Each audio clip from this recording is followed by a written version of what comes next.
우리 성경 말씀 시편 119편 73절에서 80절까지입니다.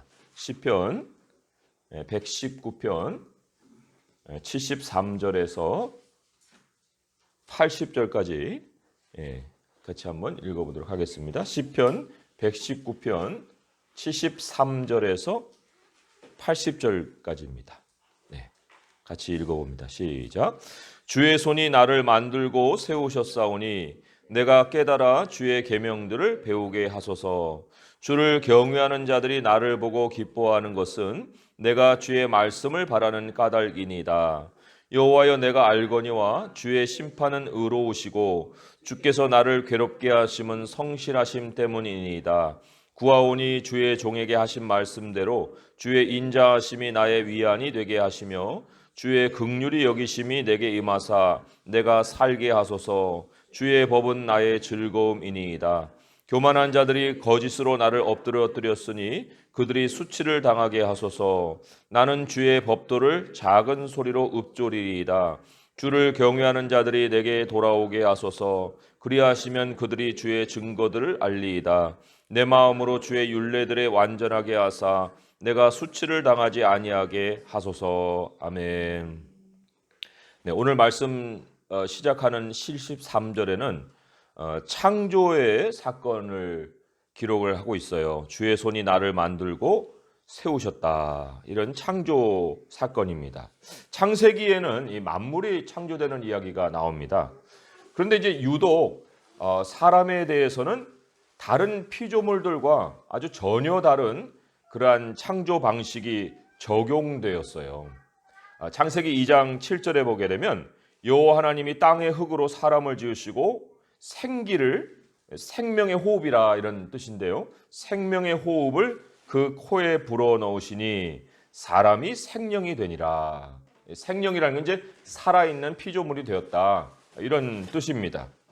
이 몸의 재료는 땅의 흙으로 취하셨는데 생명의 호흡은 하나님에게서 나왔다. 이게 이제 사람의 창조의 아주 특징입니다. 물론 다른 피조물들도 생명의 호흡이 있어요. 공기를 들이마시고 공기를 내뱉고 또 식물도 동물도 다 그렇게 활동을 하지 않습니까? 그런데 이 다른 피조물들은 하나님이 이제 있으라 하고 이제 말씀을 하심으로 그 존재하게 된 피조물들이에요. 그리고 이제 하나님의 작품이죠. 하나님의 영광을 나타내는 그 작품들인데, 그런데 사람만은 하나님의 것을 나눠 가지는 그러한 생명으로 창조를 하셨습니다. 하나님의 것을 나눠 가지는, 다른 것들은 하나님의 것을 이렇게 반영하고 영광을 드러내는 존재라고 하면은 사람에게는 하나님의 호흡이 속으로 들어가서 그제야 비로소 살아있는 피조물이 되는 하나님의 것을 나눠 가진 생명이 되었다는 거예요. 참 사람 안에 하나님의 호흡이 있다는 게 굉장히 신비롭지 않습니까? 그러면 하나님의 호흡이 우리에게 들어와서 사람에게 생겨난 아주 사람만의 특별한 속성이 뭘까? 그게 오늘 이제 답이 73절에 기록이 되어 있어요. 73절을 함께 읽어보겠습니다. 시작. 주의 손이 나를 만들고 세우셨사오니 내가 깨달아 주의 계명들을 배우게 하소서. 세우셨사오니 내가 깨달아, 이런 말이 있어요. understanding이라는 말인데, 하나님이 우리에게 하나님의 것을 나눠줌으로 인해서 우리 안에 독특하게 생겨난 속성이 깨달음입니다. 이게 사람이 하나님의 생각을 공유할 수 있는 능력을 가지게 되었다, 그런 의미예요. 물론 이것이 사람이 하나님과 동등한 존재가 되었다, 그런 뜻은 아닙니다. 그죠? 그렇지만 하나님의 이미지가 되었고 하나님의 모양이 되었다. 그것의 아주 특징적인 것이 바로 이 하나님의 호흡이 우리에게 들어와서 하나님의 생각을 공유할 수 있게 되었다는 그거예요. 하나님과 인간이 동등할 수는 없지만은 인간에게 이제 하나님의 모습이 나타날 수 있게 된 그 예를 이제 처음으로 성경은 소개를 하고 있습니다. 어떤 예로 우리에게 소개를 해줬느냐? 그 인간이 가장 먼저 하나님의 이미지를 드러낸 사건이 이제 하나님이 각종 들짐승, 또 각종 그 공중의 새들, 그것들을 이제 아담에게 끌고 오세요. 그리고는 이제 아담이 뭐라고 부르는가 하고 이렇게 하나님이 지켜보십니다.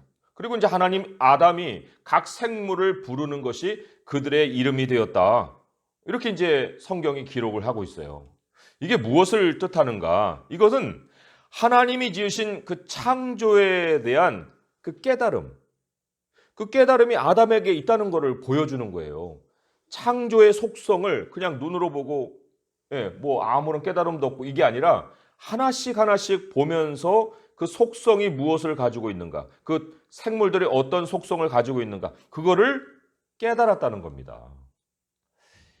이게 아담이 하나님의 형상인 것을 대표적으로 보여준 그 사건인데, 자, 하나님도 어떤 속성을 가지고 있는지 아세요?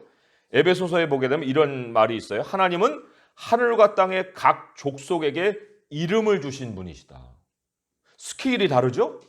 아담은 동물에게, 생물에게 이름을 줬어요. 그런데 하나님은 땅만 아니라 하늘과 땅의 각 족속에게 이름을 주셨다. 이렇게 나옵니다. 그러니까 하나님의 스케일과 사람의 스케일이 다르지만 인간이 하나님의 호흡을 가지고 있기 때문에 하나님의 형상과 하나님의 모양으로 자신의 정체성을 가지고 있어서 그 활동하는 모습이 비교가 된다는 거예요. 그 대표적인 모습이 바로 이 깨달음이었다. 이거를 우리에게 지금 가르쳐 주고 있습니다. 그런데 이 깨달음이라는 이 속성, 그거는 하나님의 것을 배울 수 있는 속성이에요. 배울 수 있는 속성이지 인간이 스스로 자기 생각을 창조해내는 능력은 아니다는 겁니다. 인간이 창조해냈다고 하는 그 생각은 이미 하나님 안에 있는 생각이에요. 하나님도 모르는 생각을 인간이 만들어낼 수 있어요? 그런 일은 없습니다. 그래서도 이 사람은 하나님의 입에서 나오는 모든 말씀으로 사는 거예요. 독립된 생각으로 자기 세계를 건설해가는 그러한 존재가 아니다. 매우 중요합니다. 그래서 이 73절에 보게 되면 깨달음을 하나님께 얻어서 이제 사람이 뭘 하고 싶은가 하는 걸 이렇게 표현했죠. 주의 손이 나를 만들고 세우셨사오니 내가 깨달아 주의 계명들을 배우게 하소서. 배움이에요. 주의 계명들을 배우는 것. 이게 이제 사람이 깨달음 다음에 하고자 하는 소망이었다 하는 얘기입니다. 이제 죄를 짓기 전에 아담은 일상이 바로 하나님을 깨닫고 하나님의 계명을 배우고 그 계명대로 살아가는 그런 모습이었어요. 근데 이제 사람이 하나님의 계명을 벗어났죠. 그리고 이제 사람이 스스로 하나님이 되겠다고 죄를 범했어요. 그리고는 이제 인류가 지금까지 이어져 오고 있는데 두 종류의 인류로 나뉘어 지금까지 존재하고 있습니다. 두 종류의 인류예요. 한 종류는 74절에 나오는 주를 경외하는 자들이고요. 다른 종류는 78절에 나오는 교만한 자들 이렇게 나옵니다. 주를 경외하는 자들과 교만한 자들. 그런데 이 주를 경외하는 자들의 특징이 74절에 보니까 이렇게 기록이 되어 있어요. 주를 경외하는 자들이 나를 보고 기뻐하는 것은 나는 누구냐면 깨달음을 갖고 주의 계명을 배우고자 하는 그 나의 모습이에요. 그런데 그걸 보고 기뻐하는 것은 내가 주의 말씀을 바라는 까닭이니다. 이렇게 나옵니다. 그러니까 이 주님을 경외하는 사람들은요, 사람의 본분이 하나님의 말씀을 받아서 사는 것을 알아요. 하나님의 말씀에 생명이 있다는 것을 아는 사람들이에요. 그래서 만약에 어떤 사람이 굉장히 멋지게 생겼어요. 돈도 많고 직장도 그럴듯해요. 그런데 그런 모습들은 부러운 모습을 다 갖고 있는데 하나님 말씀에 무관심하네요, 이 사람이. 그러면은 하나님을 경외하는 사람들은 그 사람을 보면서 근심을 느껴요. 기쁨이 없다는 거예요. 반대로 어떤 사람은 이제 뭐 외모도 그렇게 주목할 만하지 못하고 사회에서 뭐 경쟁력을 가질 만한 그런 모습은 보이지 않아요. 그런데 보니까 그가 하나님의 말씀을 참 사랑해요. 하나님의 말씀을 즐거워해요. 근데 주를 경외하는 사람들에게는 그런 모습이 너무 기쁘게 보여요. 왜냐? 하나님의 말씀이 그 인생을 복되게 해줄 걸 알고 있기 때문에. 사람의 가장 중요한 것이 하나님의 말씀이고 그는 그 말씀을 가졌기 때문에 다른 것은 처지고 다른 것은 가지고 있지 않아도 그 말씀을 기뻐하는 그 모습 때문에 너무너무 마음이 기쁜 거예요. 그런 사람을 보면서. 사실 한 인생이 처음부터 하나님 말씀을 바라고 하나님 중심으로 살겠습니까? 태어나면서부터 하나님 알고 태어나는 인생이 어디 있어요? 믿는 집안에 태어나서도 그 믿음의 완성된 모습으로 태어난 사람이 없잖아요? 자라가면서 하나님이 그를 만나주시고 또 하나님이 그를 알게 해주시고 그리고 또 하나님을 고백하게 하시고 그런 과정이 있잖아요. 그리고 이제 인생의 과정을 통해서 어느 시점에는 이제 하나님의 말씀을 즐거워하는 그 모습을 가지고 살게 되는 거예요. 그 여정을 통해서. 그 과정이 이제 75절에서 77절까지 이렇게 쭉 설명이 되어 나오거든요. 그리고는 이제 그 75절 첫 절에는 그렇게 과정을 겪고 난 다음에 깨달은 결론을 내가 알거니와 여호와여 내가 알거니와 이런 말로 이제 소개를 했어요. 자, 어떤 결론인가 보면은 이렇게 기록되어 있습니다.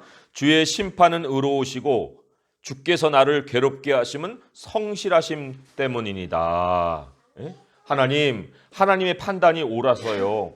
하나님의 판단이 옳으시고요. 그렇기 때문에 제가 괴로움을 겪었지만 그러나 하나님이 저를 포기하지 않으시고 성실히 대해 주셔서 제가 지금 있습니다. 이런 이제 고백을 한 거예요. 이걸 좀 더 설명을 붙이자면 이런 겁니다.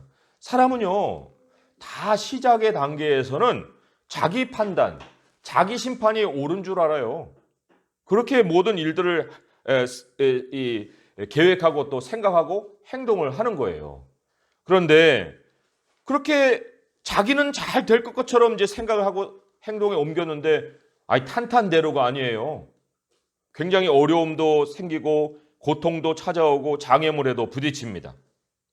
만약에 하나님이 그 사람을 그냥 그대로 내버려 뒀다면은 그냥 그것 때문에 재앙으로 멸망하는 그러한 상황을 언제든지 맞을 수 있는 그런 환경이 사람의 주변에 널려 있어요. 그런데 하나님은 하나님의 백성, 하나님이 택한 하나님의 백성, 그 사랑하는 백성에 대해서는요, 사람의 생각과 판단과 심판이 옳은 게 아니야. 그것이 의로운 것이 아니다. 사람이 스스로 의로운 판단을 내릴 수 있는 게 아니야. 라는 것을 이제 가르치시려고 괴로움을 허락하십니다. 어려움을 겪게 하세요. 그리고는 이제 결론에 무엇이 입에서 나오게 하느냐? 바로 75절의 이 말씀이었다는 거예요. 여호와여 내가 알거니와 주의 판단이 의로우시군요. 내 판단이 아니었군요. 주께서 나를 괴롭게 하셨지만 그러나 하나님이 나를 버리지 아니하시고 성실하게 나와 함께 동행해 주셨기 때문이군요. 그래서 제가 이제 하나님의 판단 앞에 서 있습니다. 이런 이제 결론의 고백을 내린 거예요. 사실 이 고백은요, 수도 없이 반복될 수가 있습니다. 이게 뭐 완성된 고백이 아니에요. 예를 들면은, 내 생각? 그리고 또 어려움에 부딪혀요? 그리고 하나님이 나를 깨닫게 하세요? 그래서 이제 또 다시 한번 하나님, 내가 알거니와 주님의 판단이 옳습니다 하다가 또 내 생각으로 돌아가요? 그리고 또 어려움이 찾아와요? 주님의 심판이 의롭다는 고백이 또 나와요? 이게 무한 반복이 되면서 우리가 성장을 하는 거예요. 어디 한 번의 고백으로 이것이 완성되는 사람이 어디 있습니까? 지금 시편 기자 현 시점에서 지금 75절에 고백을 하고 있지만 어느 날 또 물론 그때는 조금은 더 성숙해졌겠죠. 그렇지만 어느 날 또다시 조금은 성숙한 모습으로 이런 고백을 다시 하게 될 날이 온다는 겁니다. 우리가 그러면 주님의 판단이 옳다라고 이제 그 순간에 고백을 했다면 그럼 그 다음은 어떻게 해? 물론 내 생각이 나를 침범하기 전까지 나는 어떻게 미래를 바라보고 계획을 세워야 할까?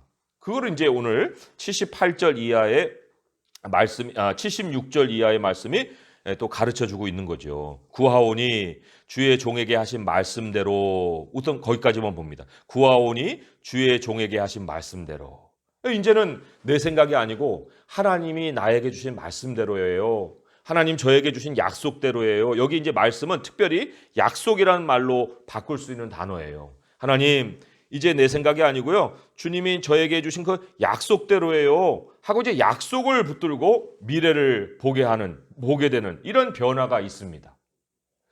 자, 그런데 그 약속을 보면서 자신의 미래를 바라보니까 거기에서 가장 중요한 것이 두 가지가 있다는 것을 깨닫게 됩니다. 무엇이냐?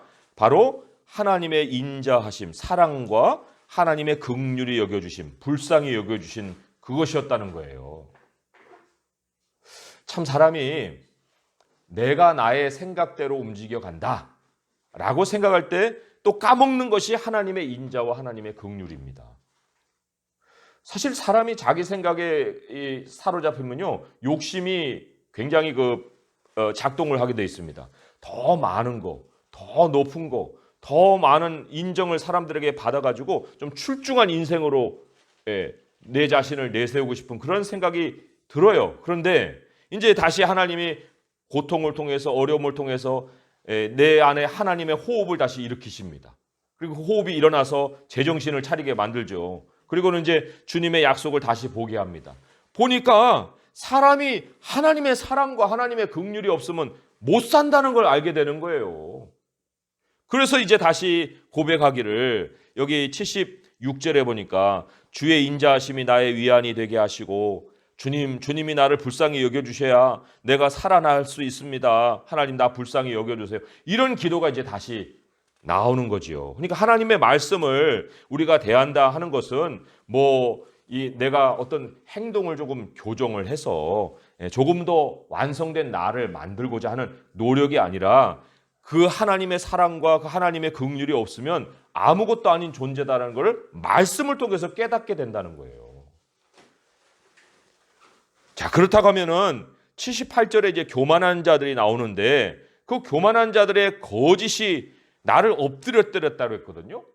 그럼 도대체 교만한 자들이 무슨 말을 나에게 던져갖고 다시 내 생각으로 돌아와서 다시 엎드려졌을까? 이게 지금 엎드렸으니 다시 넘어진 거예요. 이게 다시 넘어졌는데 교만한 자들의 거짓은 사탄의 거짓하고 똑같아요. 야야야, 너 하나님 말씀 꼭 따를 필요 없어. 그냥 네 스스로 눈이 밝아질 수 있다니까. 너가 선악을 알잖아. 다 컸는데 누구한테 가서 조언을 얻냐? 응? 독립적인 존재로 그냥 행동해. 네 인생은 네가 사는 거야. 하고 이제 거짓을 심어놓는 거죠. 사랑과 긍휼이고 이게 아니라 다시 나를 넘어뜨릴 수 있는 그 미혹의 미끼를 던지는 겁니다. 그래서 나를 엎드렸다고 했는데 이게 지금 하나님의 사람이 그렇게 고백을 해고서도 그런 말씀을 떠나서 이런 독립적인 선택을 하는 죄를 범할 수 있다는 거, 이게 얼마나 참 우리에게 경각심을 주는지 몰라요.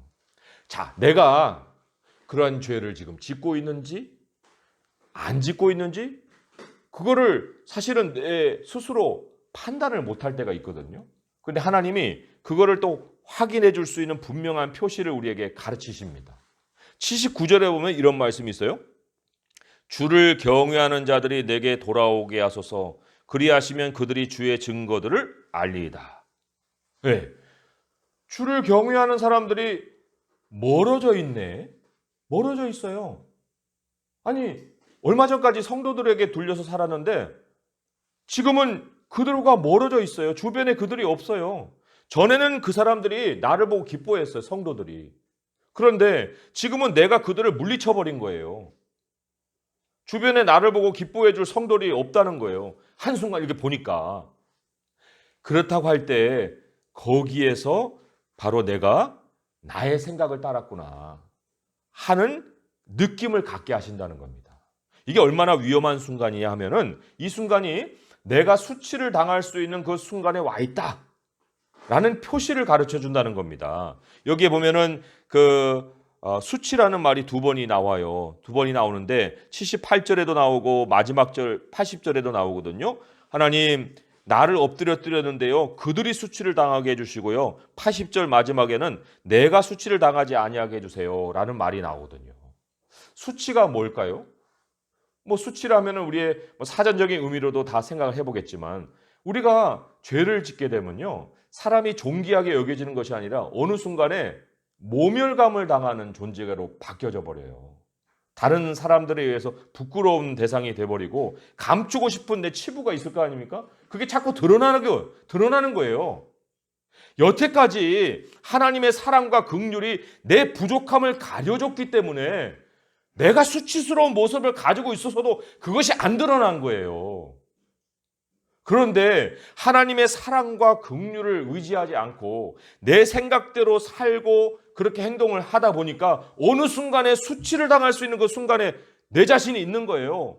그게 무슨 뜻이냐면 내가 나 자신으로 행동하면서부터 내 모든 것에 대한 책임을 내가 감당해야 되는 그 순간을 맞이한 거라는 겁니다. 뭐 하나님이 덮어주시고 가려주시고 그럴 이유가 없는 그러한 장소에 내가 있다는 거예요. 그런 순간에서 사람이 어떻게 회복이 될까? 복잡한 해결책이 있는 게 아닙니다. 78절에 보게 되면요. 거기에서 이런 말이 있죠. 교만한 자들이 거짓으로 나를 엎드렸으니 그들이 수치를 당하게 하소서. 나는 주의 법도들을 작은 소리로 읊조리리다. 이 작은 소리로 읊조린다는 건요. 현장에서 깨닫는 하나님의 말씀이에요. 하나님 말씀이 이렇게 소중했구나. 그래서 하나님이 순간 이렇게 마음속에 떠올려 주시는 말씀을 입으로 이렇게 묵상하는 겁니다. 다시 하나님 말씀으로 돌아가야겠네. 이런 거예요. 그리고 난 다음에 또다시 한 단계 발전을 하게 되면 79절에 주를 경외하는 자들이 내게 돌아오게 하소서. 그리하시면 그들이 주의 증거들을 알리이다. 이게 뭐예요? 하나님, 나 성도들이 그리워요. 하나님, 하나님의 백성들과 함께 하고 싶어요. 내가 말씀이 있다는 것을 그들이 좀 보게 해주세요. 이 하나님의 말씀이 내게 있는 것을 보고 즐거웠고 기뻐했던 그 성도들과 함께 하고 싶은 이게 교회의 회복이에요. 처음에는 마음에서 한 구절 두 구절의 말씀이 묵상으로 나를 회복시키더니 이제는 교회가 가고 싶고 주의 백성들이 그립게 되고 이제 하나님의 성도들 앞에서 내가 같이 살고 싶은 그런 마음이 이제 생기는 거고 끝내는 이제 80절의 말씀이죠. 내 마음으로 주의 율례들에 완전하게 하사 내가 수치를 당하지 아니하게 하소서. 하나님 말씀에 이제 다시 전심으로 향하게 되는 겁니다. 물론 그 다음에 또 다시 자기 생각이 또 생겨가지고 뭐 어려움에 또 봉창할 수도 있겠죠. 이게 과정이 계속 반복된다고 그랬잖아요. 그러나 그럼에도 불구하고 이러한 과정이 한 번이라도 있는 사람은 얼마나 주의 말씀이 소중한가 하는 것을 배우게 된다는 거예요. 사람은요, 하나님이 만드신 그대로 살아야 행복합니다. 하나님이 만드신 대로 살아야 행복한 거예요. 그래야 좀 내가 권위도 생기고 또 지혜도 생기고 그리고 사람들과 어울릴 수도 있고 또 어울리면서도 사랑과 긍휼 가운데 또 하나님이 내 환경도 지켜주시고 부끄러운 일을 당할 수 있는 많은 것을 가지고 있음에도 불구하고 그것들이 내 치부가 드러나지 아니하고 그냥 살아갈 수 있게 된다는 거예요. 깨달음이 조금 있다 해서 뭐 내 세상을 건설해 간다? 사람이 참 교만하게 될 순간이 금방 찾아옵니다. 뭔가 좀 책 한 권 읽었다. 거기에 살 길 있어? 이렇게 하니까 된다는 거야? 그럼 적용을 해보려는 거예요. 뭐 하는 법. 뭐 요즘 투자에 대한 많은 책들이 나오는데 뭐 하는 법 해가지고 그 법에서 무슨 살 길이 열리는 게 아니거든요. 그러니까 하나님이 나에게 왜 깨닫게 해주시느냐? 깨달음이라는 것은 하나님의 말씀을 배우는 데 사용하라고 주시는 거예요. 주의 계명을 배우면 배울수록 우리는 정말 더 크신 하나님의 사랑과 긍휼을 발견하게 되고 그리고는 하나님을 더 가까이 하게 되는 거죠. 우리 다시는 정말 이 교만한 자들의 거짓에 속아서 홀로 인생을 살려는 시도를 해서는 안 됩니다. 우리는 혼자가 아니고 주님이 함께 하시고 그리고 우리 주의 백성들과 함께 하나님 나라로 가는 나그네들이에요. 수치를 당하는 일에 정말 우리가 스스로를 끌고 갈 것이 아니고 언제나 정말 내 숨쉬는 호흡 안에 하나님의 호흡이 있다. 그래서 내 혼자만의 생명을 느낄 것이 아니라 하나님이 내 안에서 함께 하신다는 이 생명을 같이 느끼고 하나님의 형상과 하나님의 모양으로 하나님의 영광을 위해서 하나님의 약속을 따라서 사랑과 긍휼을 구하면서 살아갈 수 있는 우리 성도 될 수 있기를 주님의 이름으로 축원드립니다. 기도하겠습니다. 하나님 아버지 감사합니다. 주님의 말씀이 우리에게 많은 것을 요구하는 것 같아도 하나님 우리는 실패하고 또 실패하면서 하나님은 그 안에서 인자하심으로 안위하여 주시고 불쌍히 여겨주심으로 우리를 살아나게 하십니다. 하나님이 우리에게 날개 그늘로 덮어주지 아니하시면 우리는 아무것도 스스로 할 수 없는 그러한 존재들입니다. 아버지 하나님 오늘 이 시간에도 우리가 기도할 때 하나님의 사랑과 하나님의 긍휼을 의지합니다. 주님 우리에게 이러한 지각을 주셨사오니 더욱 깨달아 주의 말씀을 배우게 하시고 더욱 하나님이 지으신 그대로 아버지의 말씀을 알고 살게 하여 주옵소서. 하나님 아버지 우리들이 정말 다른 사람들의 교만한 자들의 거짓에 엎드려지는 그러한 일들을 겪는다 할지라도 아버지의 신실하심이 우리와 함께 하시오니 우리를 다시 또한 일으켜 세워주실 것입니다. 그러할 때마다 더욱 성숙하여서 우리 아버지를 더 가까이 하고 주님을 더 사랑하고 더 우리 아버지 하나님의 교회를 세우는 일에 더 힘쓰는 저희들이 다 되게 도와주시옵소서. 예수님의 이름으로 감사하며 기도합니다. 아멘.